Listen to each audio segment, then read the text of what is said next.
Hello guys, in this video I'm going to show you how to set your password in the Vinted app. But before that, don't forget to subscribe and leave a comment down below, because at 10,000 subscribers I'm going to show you my whole YouTube revenue statistics and growth strategy. So without further ado, let's just jump right into it.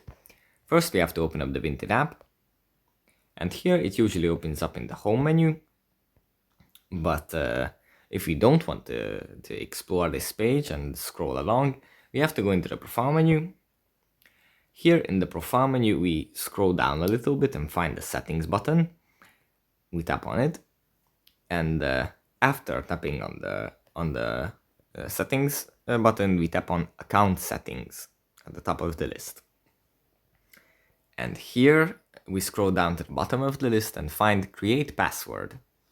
We tap on this, and here we can set a password for our Vinted account, thereby ensuring that our account is much safer than it would be without a password. So yeah, that's pretty much it for this video. Hope it was helpful for you guys, and see you in the next one. Bye.